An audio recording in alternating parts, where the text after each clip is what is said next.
Well, hello. First of all, can you blink your middle eye?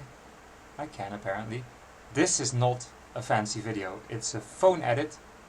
I have my old cat on my background. Can you see? It's very bright, but you can see there's a cat there. Two even. I only have one phone, I promise. This is gonna be a quick and dirty edit of phone video. And I just bought a record player. It's right behind me there. Oh, that's hard, pointing if you have, wow, what the hell.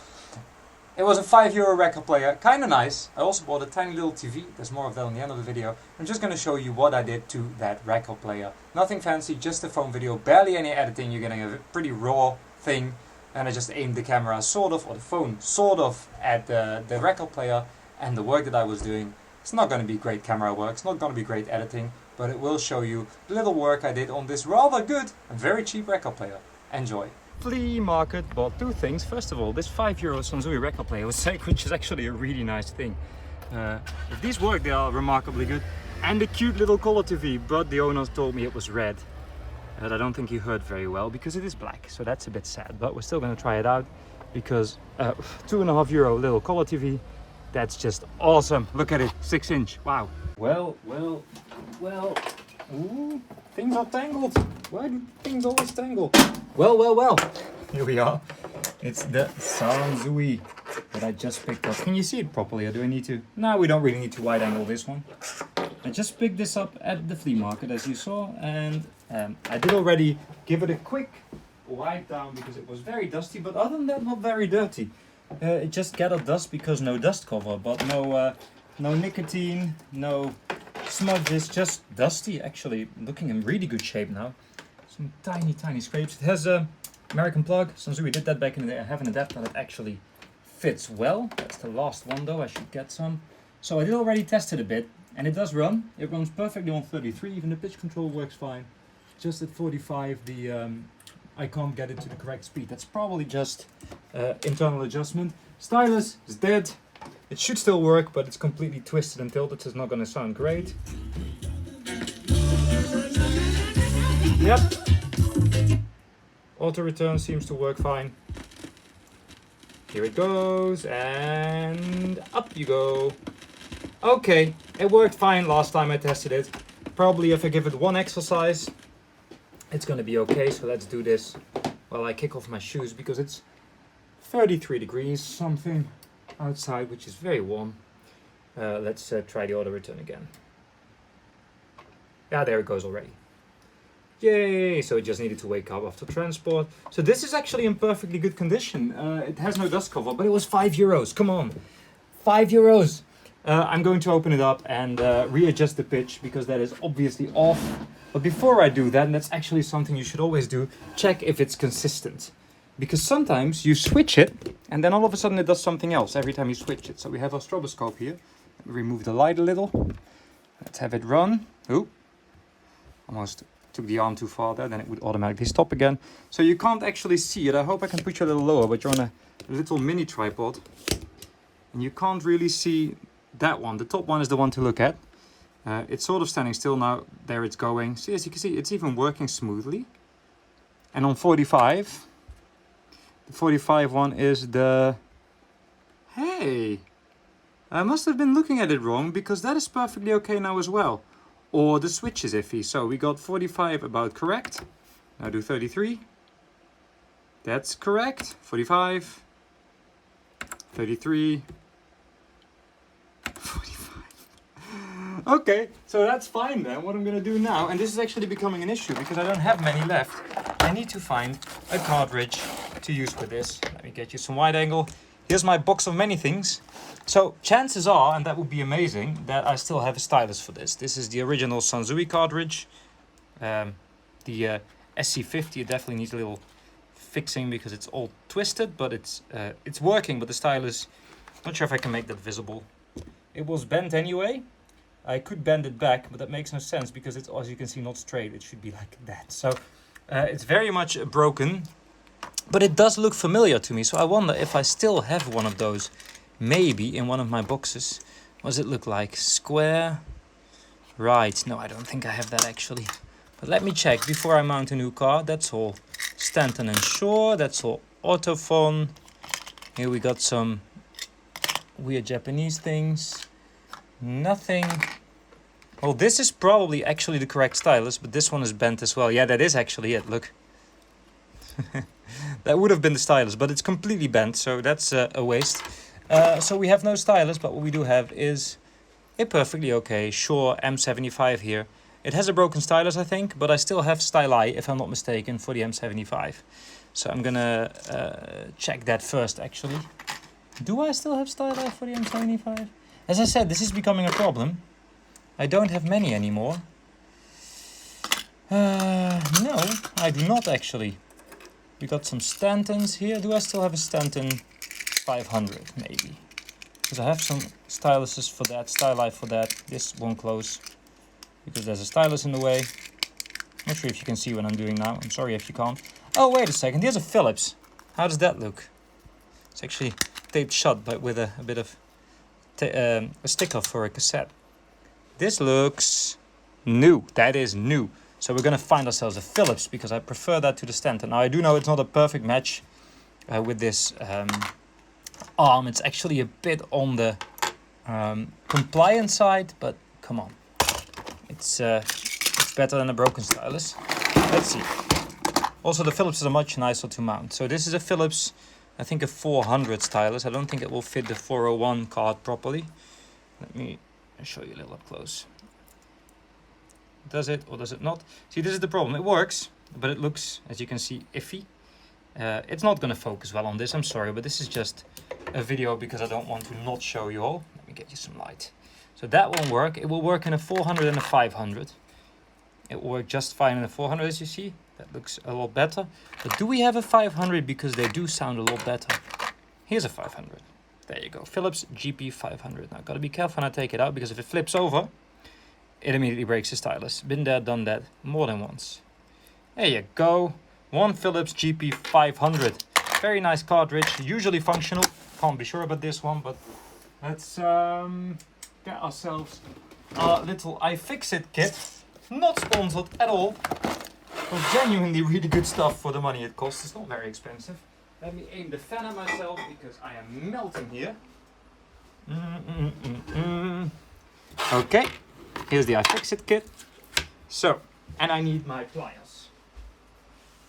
Pliers, where are you? I have these dedicated pliers that I use for, oh, they're right here actually. I hung them from my wall for cartridge mounting. And a friend of mine's always annoyed that I use the ones that have a bend in them, but I actually much prefer that. So, for mounting it, I'm just going to take the stylus off again, because I'm going to be manhandling it a bit. We're going to find a fitting bit. Boop, nice and magnetic.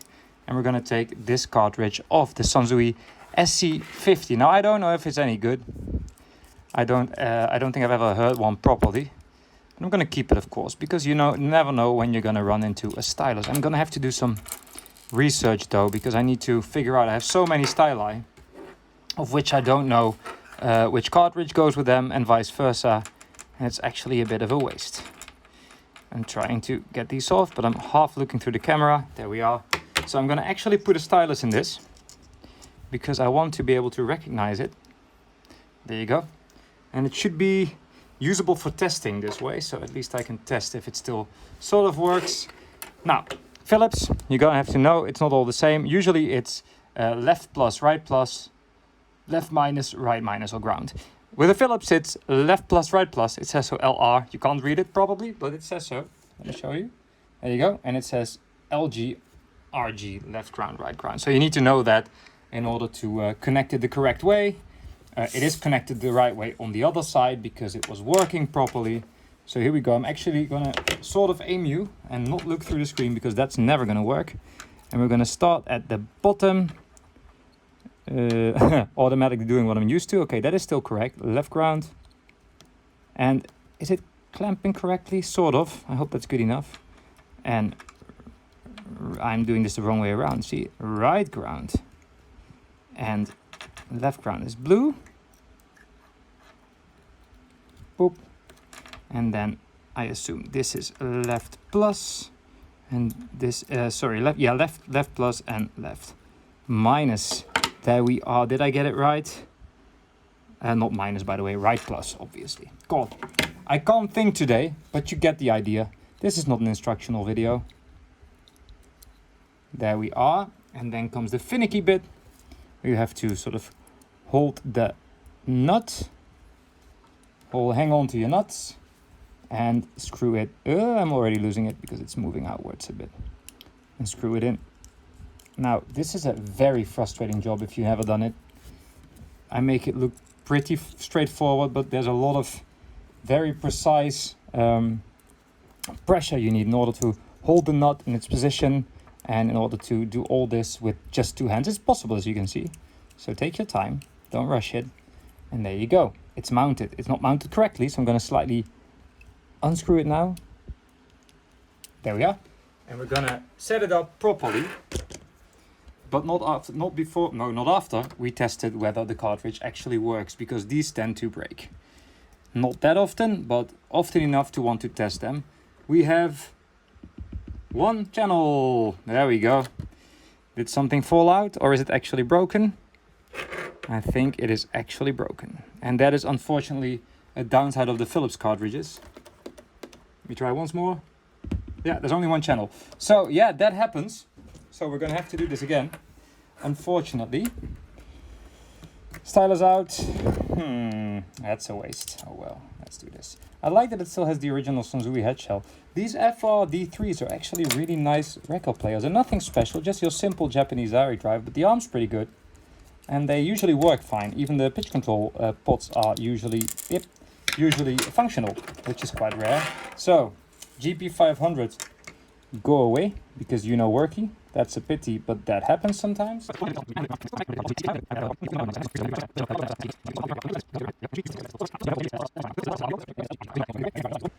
Okay, one channel, two channels. There we are. Okay, let me show you. Can you see? They're both, the other one has the wire in front of it.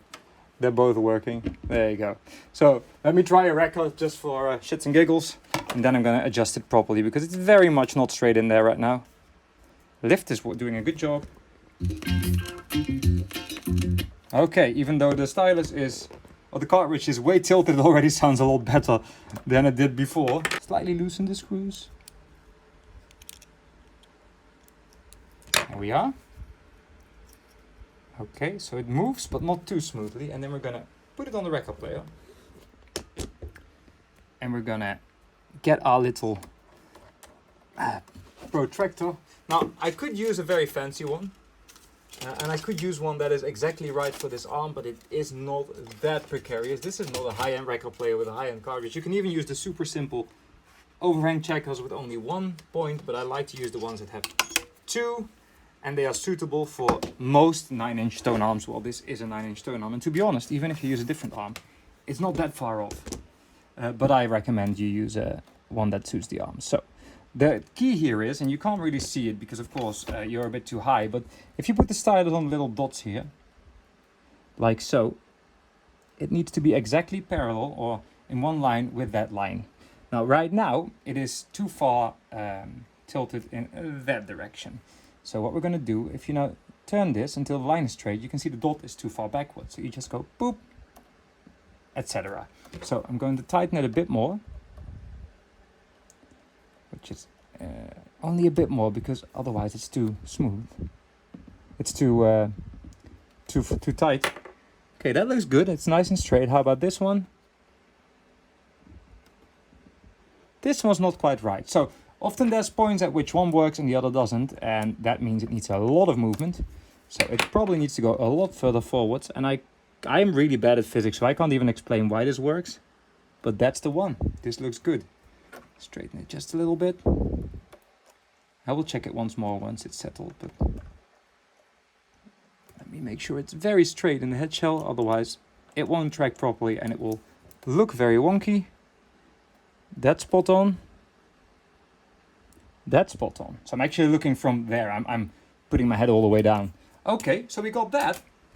And next up is the anti-skate. And I did a video somewhere called Quick and Dirty Anti-Skating, which is really a simple method to set it up approximately, but close enough. So ideally you'll have a record with a bit more space between the grooves at the beginning of the record, like this one. Because some of them have loads of little lines at the the starting groove. This one has pretty much space between it. And first we're going to set the weight, of course. Anti-skating to 0. Let me, well, it doesn't really matter whether the power is on. So the weight is kind of hard to turn on this one. I don't think it's supposed to be like that, but it's what it does. The auto return is kicking in here. Bit annoying. Okay, so we're gonna set it in such a way that it floats, which is indeed a bit hard to do, but you only need to adjust it once. We are floating. Now you can tell it's sort of pulling inwards because of the fan. And now if you turn on the anti-skate, it's pulling outwards, as you can see. So that works. Adjust to 0 and then adjust the whole thing, weight and little scale, to the desired weight, which is about 2 grams with this cartridge. There you go. And then you're going to try to set the anti-skate. And if it's too low, you will see, and it's probably going to do that, I'm not quite sure. Ooh, skips all the way inward. And if it's too high, well, it doesn't do that. But if it is too high, and in some players you can't get high enough, of course, it will sort of skip outwards or not be sure where to go. If it's correct, it just sinks into the groove pretty calmly, which is exactly what it does right now. I can't play this because it's the Beatles. As you can see, the speed's correct, sounds healthy, auto return, I just pressed it, does work. Seriously, that's not the worst €5 I've ever spent.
Wow, I look very cross-eyed. I chose kind of an artsy kind of fashion thing, I suppose. I got this necklace when I was on the tour in the US last year. It was a gift, and I wear it all the time. And when it came time to do the graphics, I just thought I might as well put something on that was a little more personal than letting just an artist come up with something.